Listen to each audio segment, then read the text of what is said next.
Qué gusto, patria querida, aunque sea en la lejanía, un inmenso abrazo a todas y a todos. Espero que estén disfrutando la fiesta del 10 de agosto, el puente vacacional en paz, junto a sus familias, en nuestras hermosas playas, en nuestras montañas, en la Amazonía, por esas extraordinarias carreteras de la década ganada, de nuestra revolución ciudadana. Digan lo que digan, que ese quien se queje, no podrán tapar el sol con un dedo.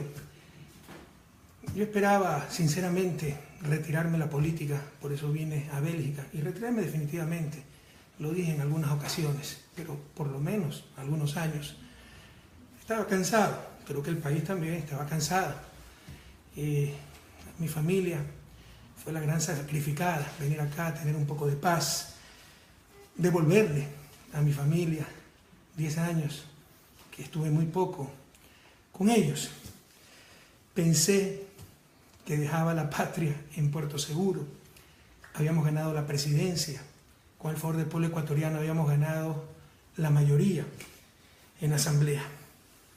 Ahora me doy cuenta de lo ingenuo que fui. Esto realmente ha sido una pesadilla. El mismo que decía en campaña, pueden revisar, Lenín Moreno Garcés, que yo era el mejor presidente de la historia del Ecuador.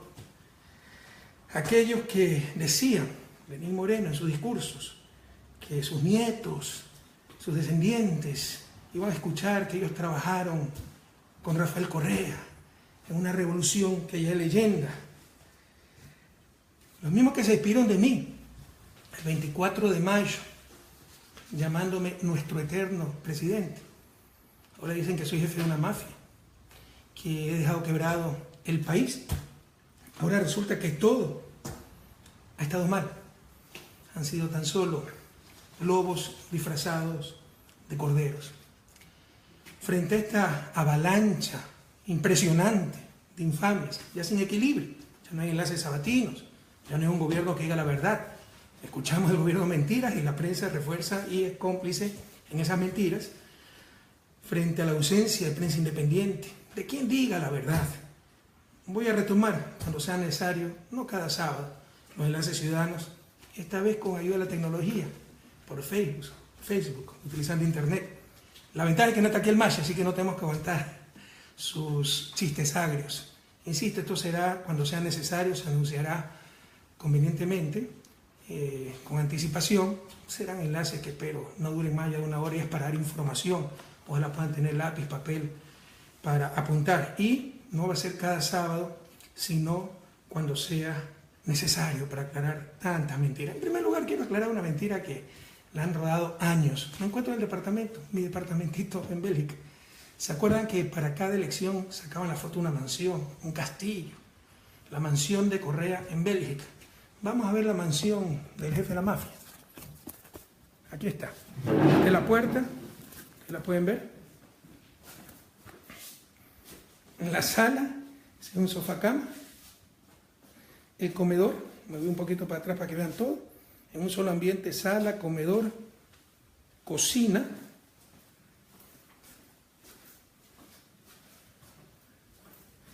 Voy a pasar a la única habitación que tiene el departamento.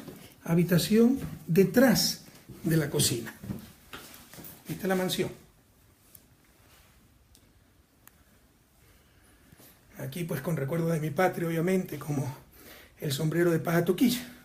Entonces, en verdad, se trata de un departamento de una habitación para una pareja de estudiantes, en el que se puede estar por vacaciones, apretados, en el sofá cama, arreglándonos como podamos. Realmente para vivir era demasiado pequeño, en consecuencia pues incluso he tenido que arrendar un departamento un poco más amplio y voy a tratar de hacer aquí mi oficina, poner mi escritorio, mis libros. Traje como 200 kilos en libros porque me quería dedicar a la vida académica. Una de las tantas mentiras que se dijeron, eso es lo que hemos tenido que aguantar 10 años. 10 años de infamia, calumnia. Sí cansa, compañeros, sí cansa. Pero bueno, como siempre decimos, nos pueden doblar pero no quebrar. Ahora nos hablan de diálogo. Qué bueno, yo me pasé dialogando 10 años. Yo me pasé dialogando con los tricicleros, con los vendedores informales, con los artesanos, con los pequeños industriales, con las trabajadoras sexuales, con los grupos LGBTI, con los familiares de los desaparecidos, nos reuníamos cada 6 meses. Ahora se reúnen con los poderes que nos hicieron tanto daño, en buena hora que el país se una y que se converse incluso con esos poderes, pero obviamente con principios, con valores, no con sometimiento, no con legitimación. ¿Cómo es posible que se converse con gente que ni siquiera rectifica sus mentiras? ¿Cómo es posible que se converse con gente mientras se sigue insultando a sus supuestos compañeros? Ya sabemos que no hemos sido compañeros, no hemos sido considerados, no han creído en nosotros, pero pensábamos al inicio aquello. Yo jamás me hubiera sentado a conversar con alguien que insultaba en ese entonces mi vicepresidente, Lenín Moreno, pero son cuestiones de principios, son cuestiones de valores, de forma de ser, de cada quien. Pero realmente lo que hemos tenido es un completo entreguismo. El reparto de la patria cual botín entre piratas. Toma esto para ti, toma esto para los otros, buscando decirle a todos los grupos lo que quieren escuchar, a los periodistas, a los militares, a los indígenas, no haciendo lo correcto, haciéndolo más fácil. Jóvenes, así nunca saldremos de su desarrollo.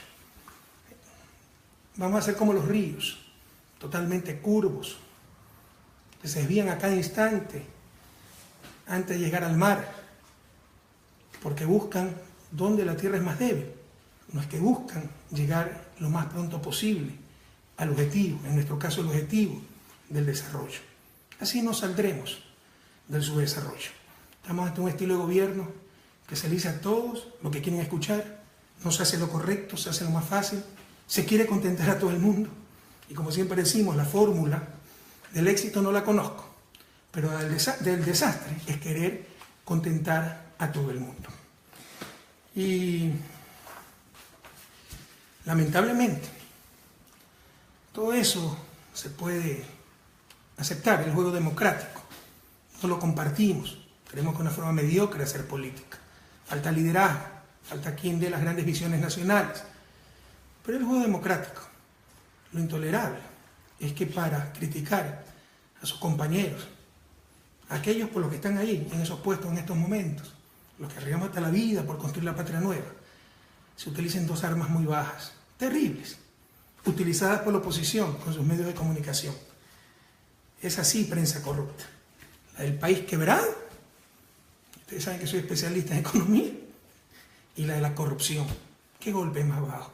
Cuando hemos hasta arriesgado la vida para luchar contra la corrupción. Y no solo que no hemos robado, compañeros, no hemos dejado robar. El caso Petrocodo de Brecht. Por supuesto que van a existir casos aislados. Si un gobierno honesto no es donde no existen casos de corrupción, existen hasta en el Vaticano. Lo ha dicho el Papa Francisco. Es donde se persiguen, se investigan, se sancionan esos casos de corrupción, donde no se tolera la corrupción. Y nosotros no la hemos tolerado. Fíjense el país que teníamos antes, de que llegaban al aeropuerto, inmigración, ya había problema. Sacar algo de las aduanas, si no pagaban no podían sacar. Ya no existe nada de eso. Estos casos aislados de corrupción serán sancionados y que se investiguen, compañeros. Pero hablemos de la primera barbaridad, que hemos dado un país quebrado, sobreendeudado. Podemos hablar muchísimas cosas, de todo lo que tuvimos que enfrentar estos 2 últimos años, pérdida de 10% del PIB en exportaciones, primera vez en más de 30 años que caen 2 años seguidos las exportaciones, pero esta vez sin tener moneda nacional y soportando macro devaluaciones de Colombia y de Perú, apreciación del dólar, pero además desastres naturales muy graves, invierno, activación del Cotopaxi, terremoto gravísimo, y además 1.100 millones pagados a Oxy, Chevron, por esos litigios a los que nos llevan por los tratados de protección recíproca de inversiones firmados durante los años 90. Eso lo conoce el país. Admira al mundo cómo logramos superar todos esos problemas con el menor costo posible. Ahí no se puede evitar el costo. Se tiene que buscar el menor costo posible y sobre todo proteger a la gran mayoría, a los más pobres, que no aumente desigualdad, etc. Pero vamos a referir solamente al aspecto deuda. ¿Cómo se ha maltratado el aspecto deuda? Lo primero, para simplificar, digamos que hay 3 niveles de deuda, en verdad hay más, pero son los 3 niveles que están utilizando y confundiendo. El primer nivel es la deuda consolidada. ¿Qué es la deuda consolidada? Es, como dice el artículo 124, del Código Orgánico de Planificación y Finanzas Públicas aprobado por nosotros limita el endeudamiento público, el monto total del saldo de la deuda pública realizada por el conjunto de las entidades y organismos del sector público.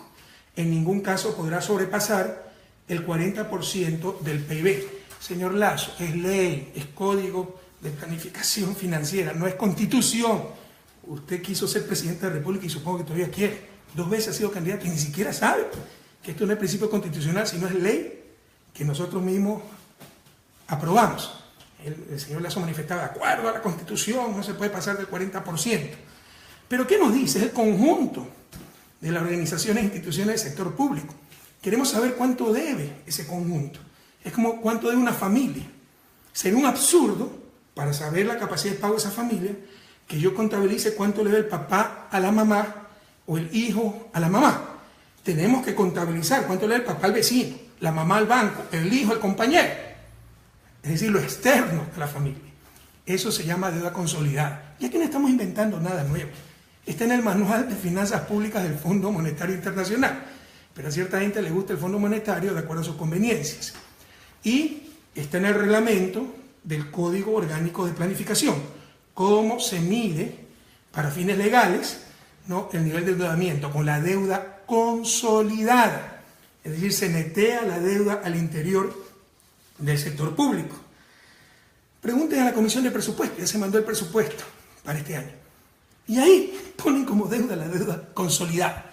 Pero por marketing político, el discurso es otro, ¿no?, que la deuda es 3 veces más grande. Pero, más aún, salgamos del país.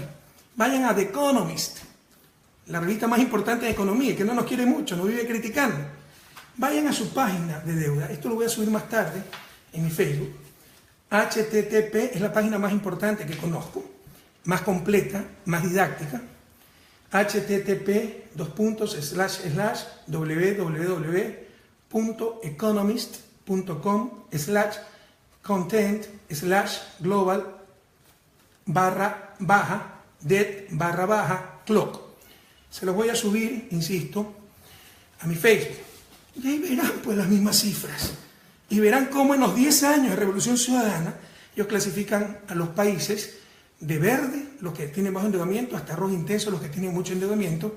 En los 10 años de Revolución Ciudadana, Ecuador ha estado en verde. Esto debería ser suficiente para cualquier persona de recta intención, de buena fe. Estamos ante politiquería, no estamos en un discurso técnico y peor aún, que busque la verdad. Esa deuda consolidada, compañeros, en mayo del 2017 fue de 27.7%, mucho más abajo que el techo de 40%. Y para efecto de comparación, yo llegué como ministro de Economía y Finanzas en abril del 2005. Al 2004, a fines del 2004, esa misma deuda era 32.1%. Es decir, sin terremoto, sin desplome de exportaciones, sin ningún problema económico, la deuda era mayor en el 2004 que en el 2017. Y nadie decía nada, porque se trata de simple politiquería, compatriotas. Politiquería. ¿Cuál es el otro concepto de deuda que utilizan? La llamada deuda agregada. Ahí sí se suma lo que el papá le debe a la mamá, lo que el papá le debe al hijo. Ah, pero entonces está bien, es para ver la capacidad de pago del papá. En consecuencia, llevándolo al plano público, la capacidad de pago del gobierno. Qué pena. Porque en esta deuda agregada se suman las deudas de los gobiernos locales. Es decir, la deuda del municipio de Quito para construir el metro de Quito por centenas de millones de dólares. Es decir, la deuda del municipio de Guayaquil para poner alcantarillado sanitario, un crédito con el Banco Mundial, no recuerdo cuánto era, pero decenas de millones de dólares. Todo eso se suma en la deuda agregada. No hay por dónde, no hay por dónde. Lo que quiere decir es que queremos saber cuánto debe el gobierno. Aquí están sumando lo que deben los gobiernos locales. Además, se incluyen cerca de 7.000 millones del gobierno, de deuda del gobierno al IES. Ahí está el gobierno por no pagarle al IES. Esa deuda, ¿saben cómo se engendró? Eran los 1.000 millones anuales que teníamos que pagar innecesariamente por un 40% de subsidio a las pensiones jubilares, pese a que el IES tenía excedentes de liquidez. Era un absurdo total económico. ese subsidio. Yo lo suspendí, por eso me dijeron enemigo del IES. No entienden que todas las cosas salen del mismo sitio, de los recursos del pueblo ecuatoriano. En todo caso, en 2004, cuando yo llegué como ministro de Finanzas, abril de 2005, sin obras, sin servicios públicos, con carreteras destruidas, sin hidroeléctricas, sin multipropósitos, sin desastres naturales, con sueldos de miseria de la policía, los maestros, los soldados, los médicos. En el 2004, esa deuda agregada era 39.8%. Ahora es 41%. Pesa todo lo que nos ha pasado. Y nadie decía que había crisis, porque se trata de pura politiquería o de gente que no sabe lo que habla. Y vamos al tercer concepto que estamos utilizando, que ya no es deuda, es cualquier cosa. Han sumado todo, peras con camello, carro con arena, qué sé yo, han sumado de todo. Nunca se ha hecho eso, nunca. Ustedes revisen si hay alguna serie estadística. En los dos conceptos anteriores hay serie estadística, siempre se han utilizado esos conceptos. En esto que han sumado hasta pasivos contingentes, es decir, lo que podría ocurrir, ¿ya? Eso nunca se ha hecho. Nunca se ha hecho y por eso no hay estadística. Pero nosotros hicimos un ejercicio para calcular cuánto hubiera sido eso en el 2006. Quiero decirles que cuando yo fui ministro, abril del 2005, recibí atraso de $600 millones en una economía de $40 millones, 1.5 más o menos del PIB. Siempre ha habido atrasos, pero nunca se contabilizaba. Cuando llegué como presidente en el 2007, solo la contingencia de Oxy nos tenía demandados por $3.200 millones, con intereses. Esto llegaba casi a $4.000 millones. En una economía de menos de $50.000 millones, esto era 8.5% más o menos del PIB. 8.5% solo la contingencia de Oxy. ¿Se imaginan si yo sumaba todo esto para decirle el Ecuador está en crisis y justificar subida del gas, la gasolina, como siempre hacía? Nunca se ha hecho esto. Por primera vez quieren sumar todo, torturar los números hasta que confiesen lo que ellos quieren escuchar. Pero hemos hecho el ejercicio para el 2006, lo hizo Fausto Herrera, nuestro ministro de Finanzas, y actualmente, sumando todo, hasta lo que pudiera ocurrir, los pasivos contingentes, me parece que hasta la deuda del IES, que ni siquiera está en firme, y la tienen que pagar también, de acuerdo al informe de Contraloría, empresarios y trabajadores, está en 55% actualmente, esa suma de todo, no sé cómo llamarlo, porque no existe esa categoría en finanzas públicas, la suma de todo, hasta pasivo contingente, hasta lo que se les ocurrió. Bueno, en el 2006, si sumábamos todo eso, hubiera sido 65% del PIB. Y a nadie se le ocurría decir que la situación era crítica. Puro show, puro marketing político, para justificar medidas, paquetazos, justificar mediocridad y para dañar a la gente que 10 años sacó adelante este país en las más extremas condiciones los 2 últimos años. Pero ni así le dan la cifra.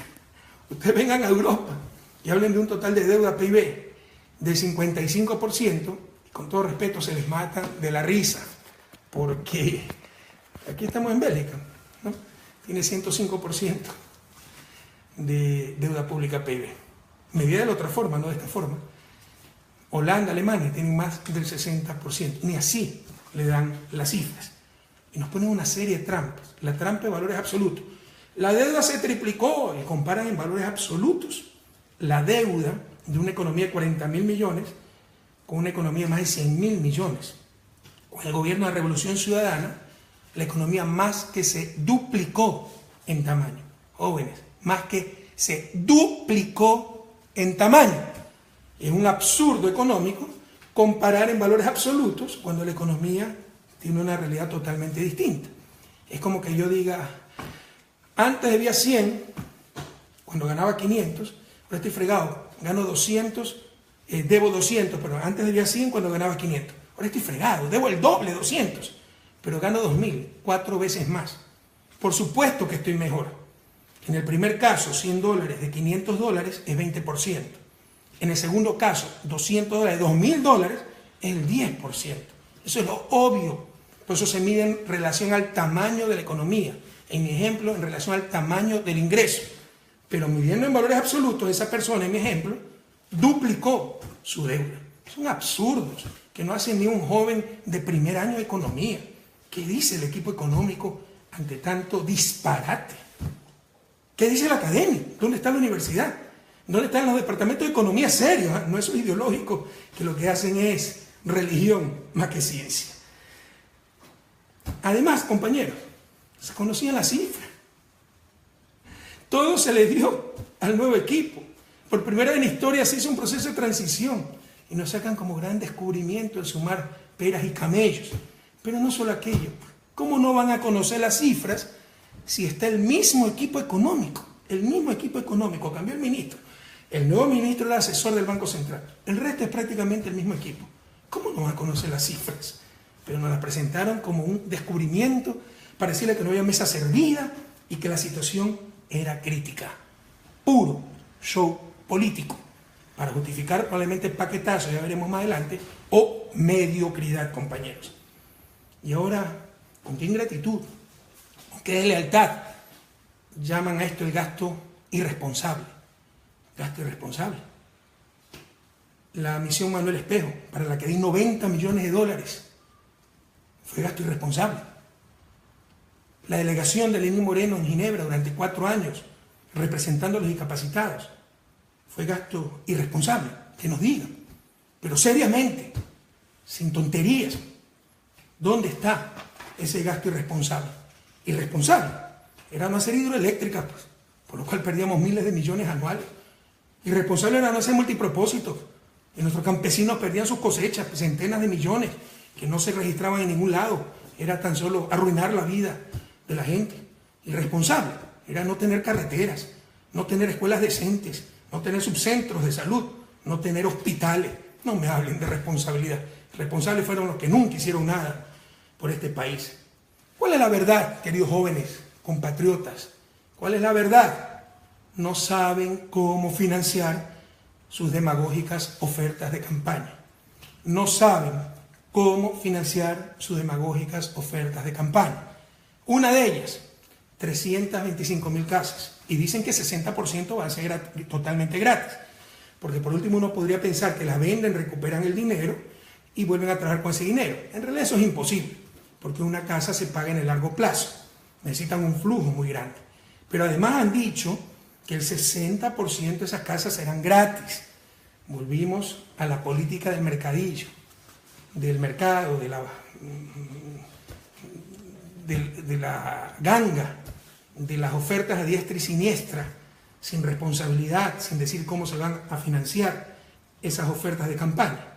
325.000 casas en el periodo de gobierno significan, hagan las cuentas, 81.250 casas por año.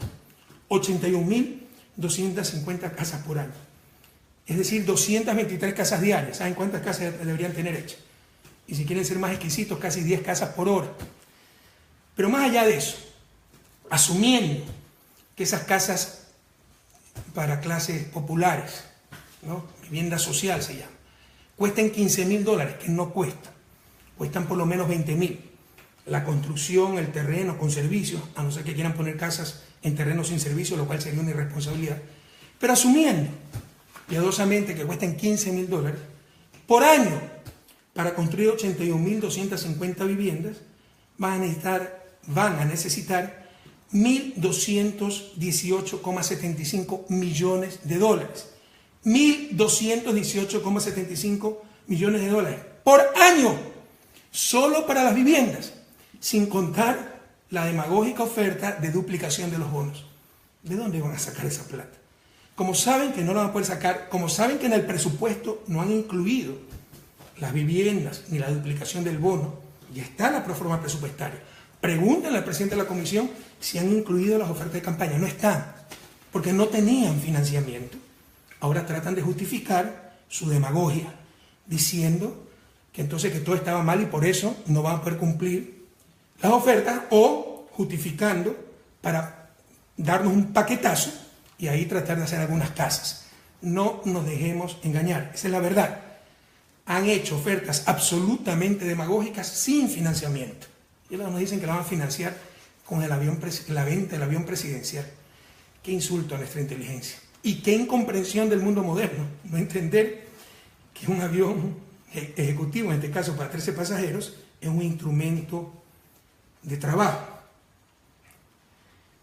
Les hago una propuesta, compañeros y jóvenes, y las vamos a concretar en el futuro. Vamos a ver si las ponemos en el blog Economía en Bicicleta. También hemos hecho un instituto de pensamiento político y económico, Eloy Alfaro, para generar este pensamiento, para buscar transparencia en la política. Les propongo un observatorio ciudadano, para vigilar, pues, que se hagan las 223 casas por día que han ofrecido. 223 casas por día. Saquemos cuenta. Ya sí entregaron algunas casas en Manabí. Esas fueron hechas por nosotros, por la reconstrucción del terremoto. Incluso reciben ayuda de todo el mundo y así van a poder. En Guayaquil también tiene un programa que iba a construir Nebot, ya le pasó las casas, el costo de las casas al gobierno.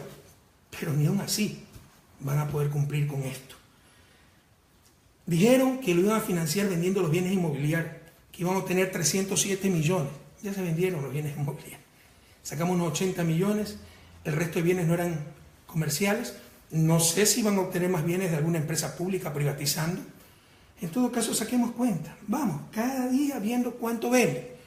Les insisto, tienen que construir 223 casas por día. Tienen que vender 307 millones de bienes. Todo eso nos han dicho. Dijeron que iba a vender los carros de lujo. La presidencia no tenía carros de lujo. Y hasta donde recuerdo, el único carro de lujo que había era en la vicepresidencia, cuando Lenín Moreno era vicepresidente. Por ahí creo que Cancillería tiene 2 carros bastante seguros y cómodos cuando vienen mandatarios extranjeros. Pero en la presidencia no había carros de lujo, eso fue prohibido por mí hace tiempo. Veamos cuántos carros de lujo venden y cuánto obtienen por eso. Veamos cuántos carros de lujo había y cuánto obtienen por eso.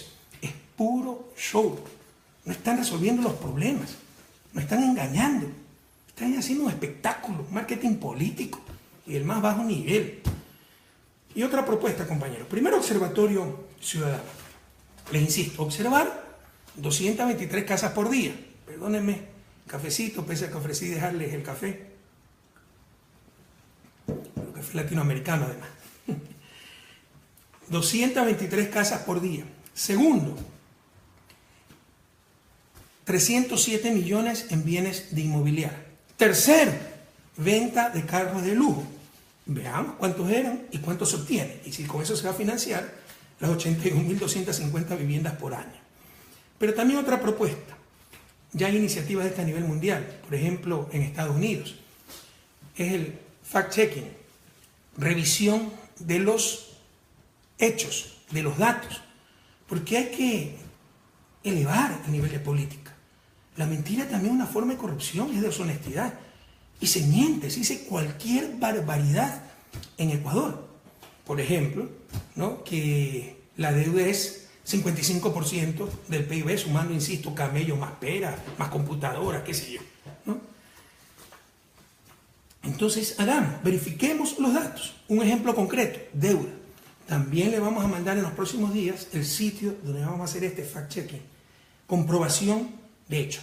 Cosa que dice un ministro, cosa que dice el presidente, cosa que dice el gobierno, cualquier político, lo verificamos y decimos falso, verdadero, incompleto, impreciso, verdad a medias. Y se explica qué es lo que ha pasado. Porque ya basta de hablar cualquier cosa. Y aquí hay una complicidad terrible de los medios de comunicación. En la parte económica, ¿acaso no tienen analistas, periodistas especializados en esto? Como alguien nos dice, oiga, nunca se ha calculado la deuda así, que están sumando, usted está equivocado.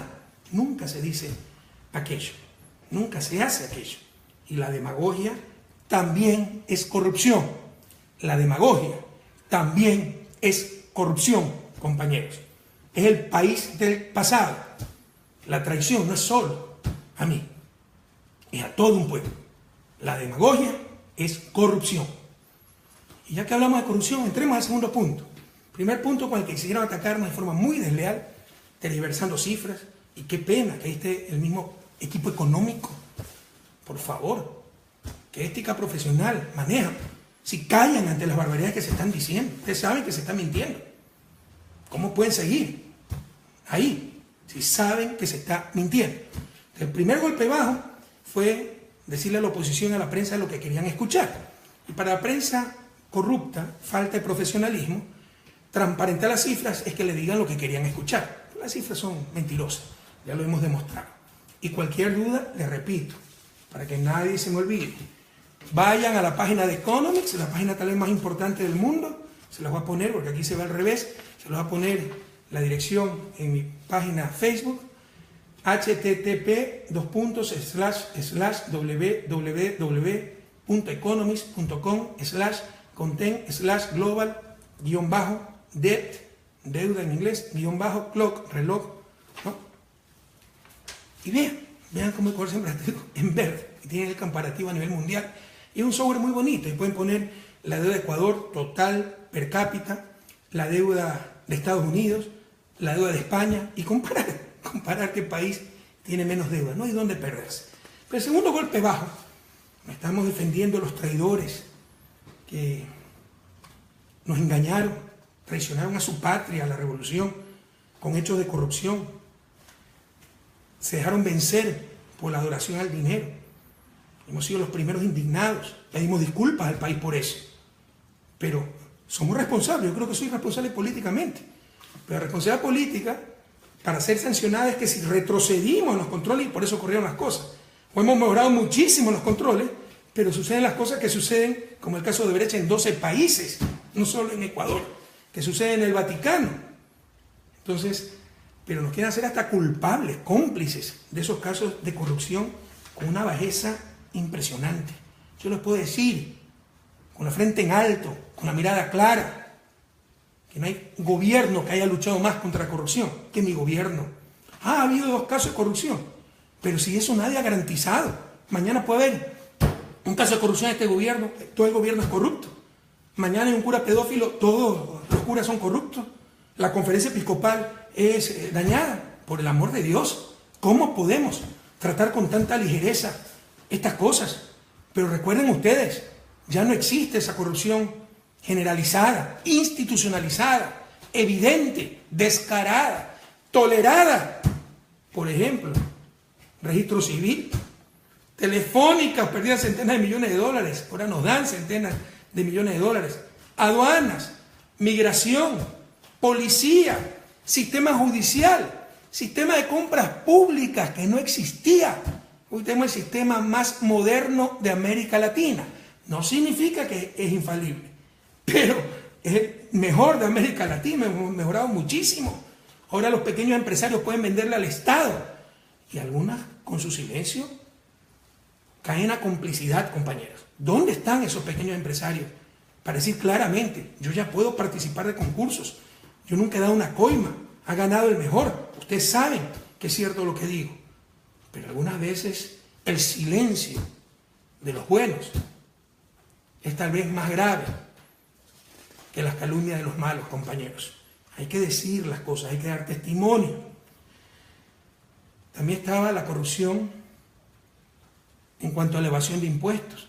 Ustedes nos quieren hacer creer que la corrupción es patrimonio del sector público. Había mucha corrupción en el sector privado. Se evadía impuestos, eso ya no existe. La corrupción en el no hacer. No se hacían hidroeléctricas para mantener el negocio de las barcazas. No se hacía almacenamiento de gas en tierra para mantener el negocio del gas, de la distribución de gas y el almacenamiento de gas en buques. La corrupción del no hacer. Ya nada de eso existe. Ocurre el caso Petroecuador. Lo tratan, como siempre, de politizar, y está prácticamente resuelto. Y resulta que el cabecilla, además de Carlos Pareja Llanuselli, en buena hora haya regresado al país, es Carlos Pareja Cordero. Pero Charlie Pareja Cordero, compañeros, no es cualquier hijo de vecino, no es cualquier pelo de cochino. Fue el secretario privado del presidente León Férez Cordero en el gobierno social cristiano. Fue jefe de campaña de Jaime Nebot en su candidatura presidencial. Era un altísimo, no solo alto, altísimo dirigente social cristiano. Entonces, como le salió el tiro por la culata, resulta que el jefe de la mafia, ahí sí la mafia, que había quedado en Petroecuador, porque recuerden, cuando yo llegué al gobierno, la corrupción en Petroecuador era tan grave y tan generalizada que tuve que declarar la emergencia y mandar a la Marina. ¿Se acuerdan o no?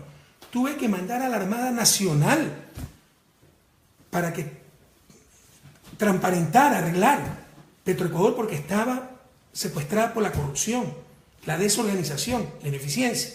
Lamentablemente quedaron ciertos brotes de corrupción, pero esta mafia que quedó ya está resuelto, ya está demostrado, ya está fugado también este tipo. era manejado por Carlos Pareja Cordero, altísimo dirigente, no de Alianza País, social cristiano. Y por eso ya dejó de hablar la prensa de este caso. Y ahora tal vez lo va a retomar porque regresa Carlos Pareja Yanuseli. Qué bueno que regrese, que dé la cara a la justicia. Pues recuerden lo que intentó hacer en la campaña. Hablar mal del vicepresidente para hacernos perder las elecciones sin prueba alguna. Ahora que ven que probablemente es la oposición la que ganó de todas formas las elecciones, ahí lo traen de regreso y que se haya dado un acuerdo. O digamos, no hay acuerdo, dicen, que se ha querido entregar solito. Ya estoy viejo para creer en esas cosas, ojalá me equivoque, pero preparémonos para un nuevo show. Las cosas que diga este corrupto tiene que probarlas, y si quiere que con un polígrafo, ahora sí de verdad, no haciendo show, sino con un polígrafo de verdad, responda a la pregunta si Jorge Glass Espinel, vicepresidente de la República, conocía de las coimas que ellos estaban recibiendo. Pero esa pregunta concreta, no generalidades de que Jorge Glass conocía de todo. Recuerden que mi hermano Fabricio Correa dijo lo mismo cuando hizo contratos ilegales, ¿no?, para tratar de involucrarme. Rafael conoce de todo. Había que preguntarle si conocía de sus contratos y no los conocía. Acá hay que preguntarle con polígrafo si es que Jorge Glass Espinel conocía de las coimas que estaban recibiendo. Qué bueno que lo hayan logrado traer a Carlos Pareja. Es interesante ver cómo en nuestro gobierno los corruptos huían, en este gobierno los corruptos se entregan. Intermediario, el presidente de la Asamblea, Pepe Serrano. ¿Qué rayos hace un presidente de la Asamblea intermediario para estas cosas? Suena rarísimo. Ojalá me equivoque, pero recuerden, Carlos Pareja es manejado por los Isaías. Demostramos que las declaraciones que dio eran en el mismo hotel donde habían dado las declaraciones los Isaías.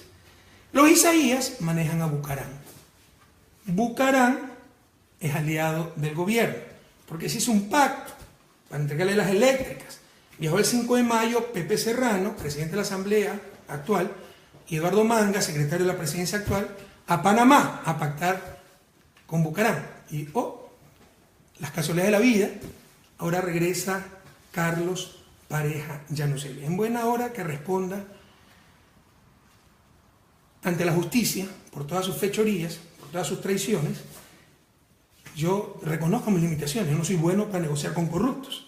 A mí les puedo mostrar, se los mostré alguna sabatina, me mandó un par de mails, uno de ellos diciendo que no involucraba a su familia, y con la frontalidad que me caracteriza yo le digo, pero si tu familia está involucrada, aquí están los depósitos, etc.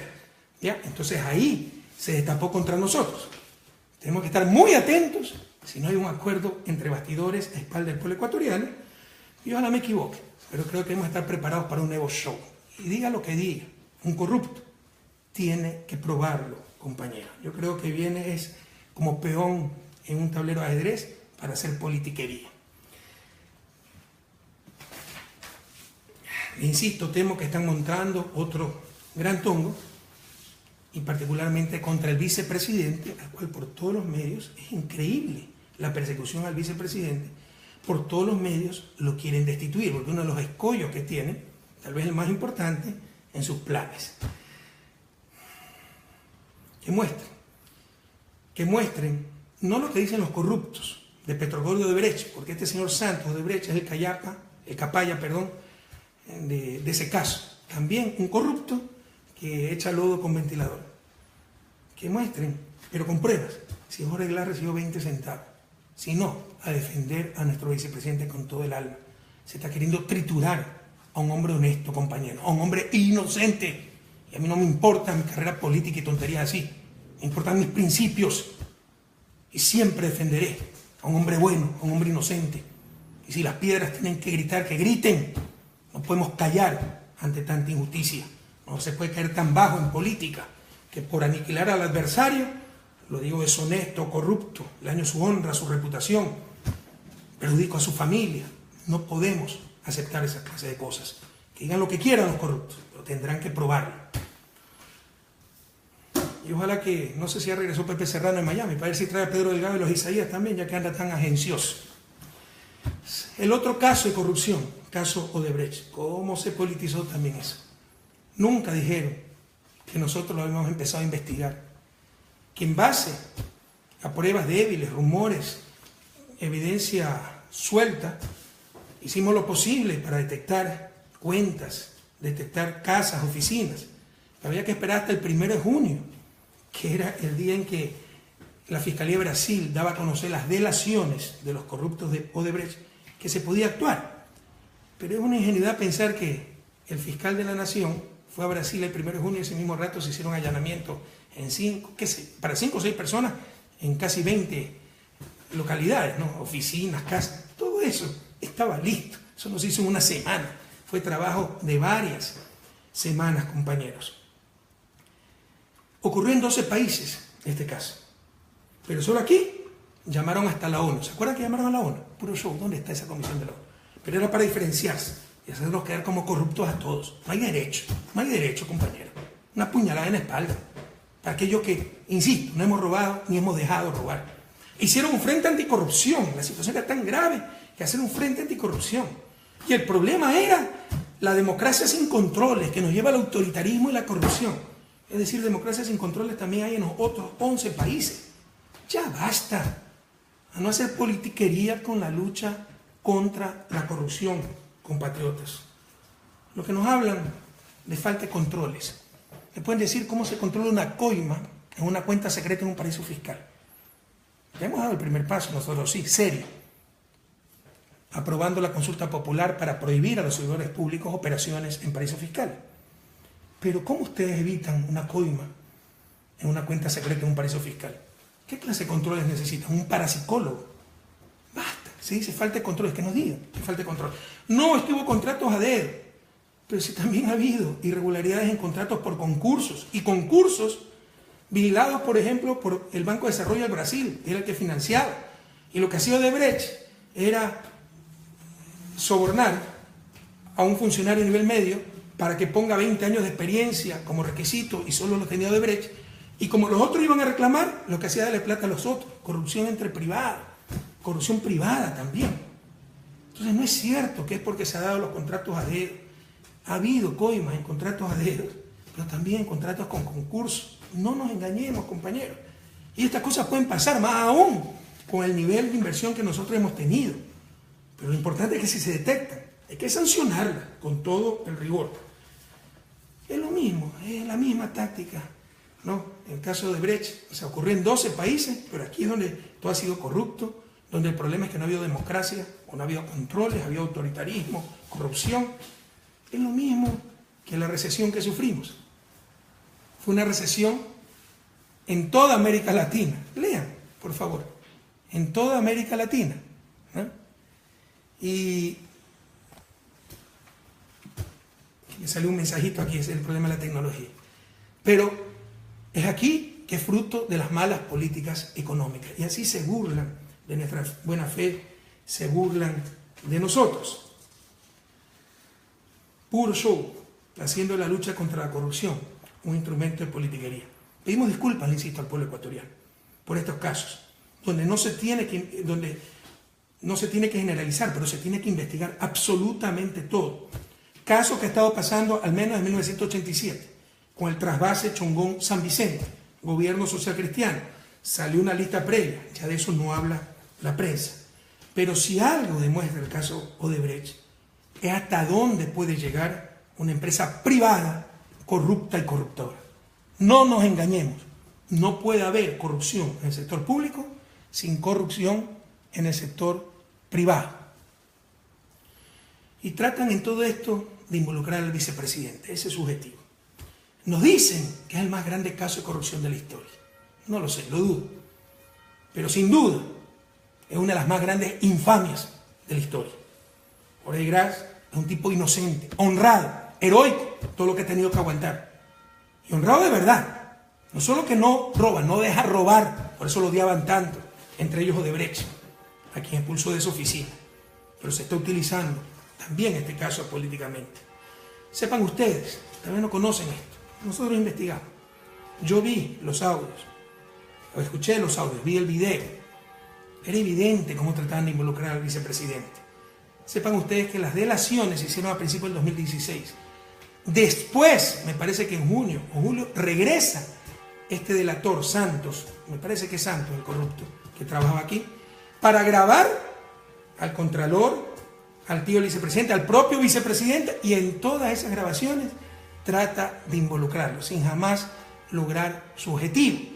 Incluso cuando está en la oficina de Jorge para pedir que le paguen una factura atrasada, etc., él mete el tema de campaña para hacerlo caer al vicepresidente, ver si tiene una contribución de campaña. No logra absolutamente nada. Se trata solamente de una persecución brutal. Empezaron con Petroecuador, se les derrumbó Odebrecht, sacaron Caminosca, ahora el Pozo Singue. Cuando se supere todo eso, verán que sacan otros pozos y cualquier cosa, porque además tienen cooptada a la Contraloría General del Estado. Los informes son a pedido. Cualquier contradictor, asambleísta, alcalde, exministro, etcétera, enseguida le cae un informe de Contraloría. Están utilizando a la Contraloría como instrumento de persecución. Vamos a defender a Jorge Glass. Sepan ustedes que Lenín lo defendí hasta hace una semana, en privado. Todos sabemos que el compañero Jorge Glass es un hombre íntegro, honrado, hay que defenderlo, pero nunca lo dijo en público. Esa gente que no salta si no tiene paracaídas, compañeros, todo está calculado ahí.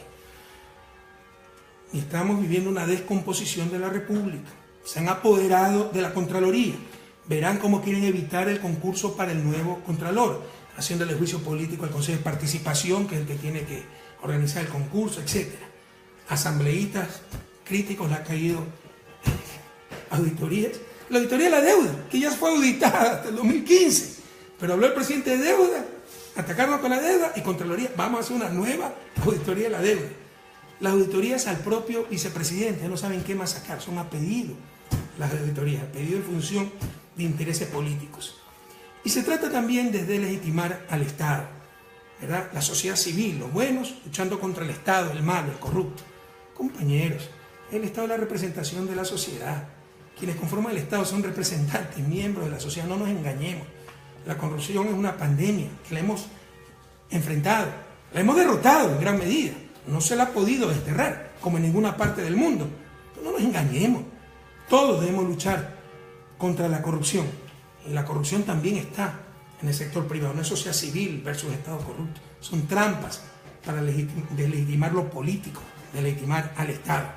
Y jóvenes, no caigan en esa trampa. Tengan fe, que hay gente honesta, como ustedes. Las manos están limpias y sin sangre. Por ahí escuché que una supuesta Comisión Anticorrupción me quiere hacer un juicio de lesa humanidad por asesinato. ¿Qué cucaracha habré Pizarro? Porque no me acuerdo de otro asesinato que haya cometido. Que una cucaracha, un mosquito. Son cosas increíbles. Ya no saben qué decir. Ya están realmente encantinfladas. Todos mis regalos, compañeros, todos. De la pluma que recibí, hasta espadas de oro, joyas, relojes. Y los de Jorge Glass están en Carondelet, en el museo. Ustedes lo pueden ver y muchos otros en reserva porque ya no hay espacio para mostrar todo. ¿Dónde están los regalos que recibió Lenín Moreno como vicepresidente? ¿Dónde están? Quien es fiel en lo poco es fiel en lo mucho. Con mucha bajeza se disfraza la falta de lealtad con lucha contra la corrupción. Decimos, oigan, por favor, no pueden hacer un show de esto. Nosotros vamos a luchar y no nos vamos a prestar complicidad. Nadie les dice eso. Dice que sean serios, que no calumnien, que no infamen, que no hagan persecución política bajo el pretexto de lucha contra la corrupción. En su vida lo ha hecho, en verdad. Siempre supimos que era una persona sin convicciones. Jamás nos imaginamos su nivel de deslealtad. Y ahora nos dice mafia. Esta es una idea fuerza, queridos jóvenes, queridos compatriotas. 6 años Lenín Moreno fue mi vicepresidente.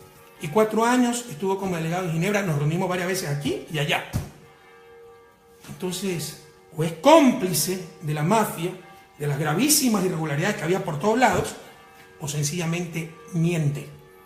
Estamos ante un estado de mentira. Mentir, mentir y mentir. Para fines políticos. Ya basta. Esto es una idea fuerza. No hay cómo creerle nada. Fue 6 años vicepresidente. 4 años delegado en Ginebra. Si éramos una mafia y había irregularidades por todos lados, ¿cuándo lo dijo? O es cómplice o está mintiendo.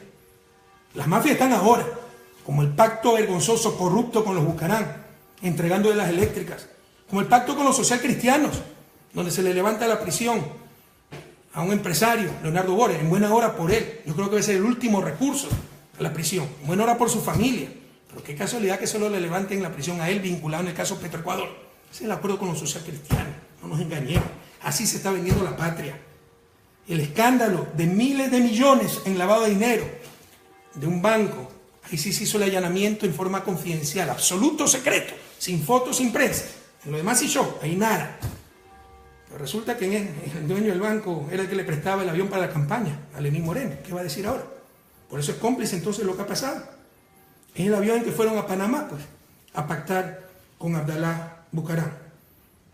Ahora sí tenemos nuevamente el hombre del maletín enoso. Se veía hace 10 años en el país, tratando de comprar asambleístas, con puestos, con canonjías. Ahora tenemos una Contraloría que persigue a la gente. Presiones al fiscal para que impute al señor vicepresidente, impute a ministros para marcar la diferencia o para saciar venganzas. Eso es delito, presionar al fiscal. Ojalá el fiscal diga quiénes lo han presionado, compañeros. Pero ahora sí parece que el país volvió a la normalidad. Lo normal fueron los últimos 10 años, cuando no había nada de esto. Ahora sí llegó la normalidad y todos los grupos de poder contentos, la prensa, los actores políticos, a revelarnos, pueblo ecuatoriano. No podemos perder lo ganado, no podemos retroceder, volver al pasado. Y no se dejen engañar. Háganse preguntas tan sencillas como esta. ¿Ustedes están mejor o peor económicamente que hace 10 años? ¿Sus familias están mejor o peor económicamente que hace 10 años? ¿Nuestras ciudades están mejor o peor económicamente que hace 10 años? ¿Cómo ha cambiado el país? Y nos quieren decir que la situación es crítica. El caso de corrupción, por favor, a no creerle a los de siempre, a la prensa. Vean su experiencia de vida. Cuando van al registro civil se les pide coima. Los artesanos, los empresarios, las compañeras de Hilando el Desarrollo, se les ha pedido coimas para los contratos con el Estado. Las compañeras de la economía popular y solidaria. Cuando van a las aduanas se les pide plata para sacar la mercancía. Cuando pasa migración se les exige algo. Cuando tienen un problema en las telefónicas tienen que pasar dinero. Los policías, cada esquina, cuando tenían el tránsito en sus manos, tenía cotización. Eso ha disminuido grandemente. Revisen su vida cotidiana. Es que ustedes ven corrupción generalizada, como era hace 10 años, a no caer en la trampa de los verdaderamente corruptos, de los que se hacían de la vista gorda, de los que creen que ser honesto, honrado, es no robar. Y hasta de eso dudo. Pero ser honrado, sobre todo cuando se tiene responsabilidad política, es no dejar robar y jugarse la vida por eso. Y aquello es lo que hemos hecho, compañeros. ¿Alguno de ustedes ha sido víctima de corrupción? Y si ha sido víctima es igual que hace 10 años, porque hay residuos de corrupción. Y hay que erradicarlo totalmente. Pero es igual que hace 10 años. El gran Bolívar, queridos jóvenes, nos decía, no nos dominarán por la fuerza, sino por la ignorancia. No se engañen, la consigna, se han unido resentidos de Alianza País con los odiadores de siempre. Gente, lobos disfrazados de ovejas, que me odiaban. Este mono colado que hace aquí, yo debí ser el presidente de la República, yo soy de la izquierda pura, que siempre trabaja. Este mono arribista, ¿qué hace aquí? Peor, mira lo bravo que es, y mira que me dañó la gallada, y mira que no me hace caso. Se unieron los resentidos, lobos disfrazados de cordero, con los odiadores, y su consigna es destruir a Correa, y todo lo que vuela a Correa. Buscarán cambiar la mayoría en la asamblea, por eso el hombre del maletín. Gracias a Dios nuestra asambleísta ha mostrado una dignidad impresionante, una consistencia ideológica, una madurez democrática increíble. Felicitaciones, un abrazo a nuestro bloque de asambleístas. Primer objetivo, inmediato, destituir al vicepresidente. Es un escollo, es una piedra en el camino de lo que buscan, ¿no? Apoderarse de la patria y destruir, insisto, todo lo que vuela a Correa. Su segundo objetivo, derogar leyes claves, incluso con consultas populares, pero con la cancha totalmente inclinada, donde la prensa está descaradamente a favor de ellos. Y el objetivo final, inhabilitarme para otra candidatura. Así sea inconstitucional, porque significaría regresión de derechos. Lo mismo que le están haciendo a Lula. Como tienen terror de que Lula sea candidato porque saben que les gana, ya le han puesto 6 juicios penales a Lula. Así es la persecución de los líderes progresistas, a los líderes progresistas en América Latina. Por mí no se preocupen. Nunca he buscado algo para mí.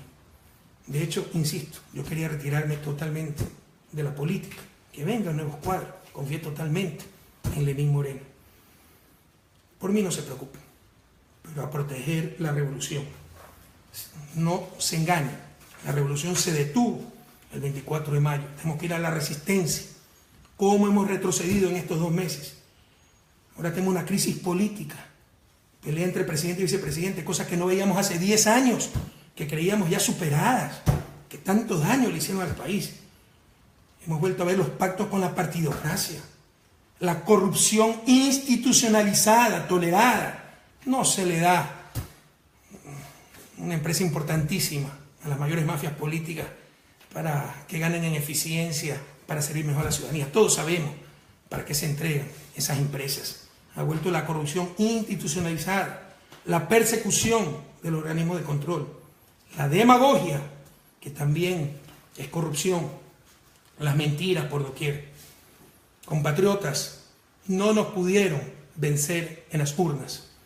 Nos quieren vencer con el caballo de Troya. A no desanimarse, a no perder la esperanza. Son tiempos difíciles, pero debemos estar presentes. ¿Y saben qué? La única salida para todo esto es vencer nuevamente. Fuerza, queridos compatriotas, y hasta la victoria siempre.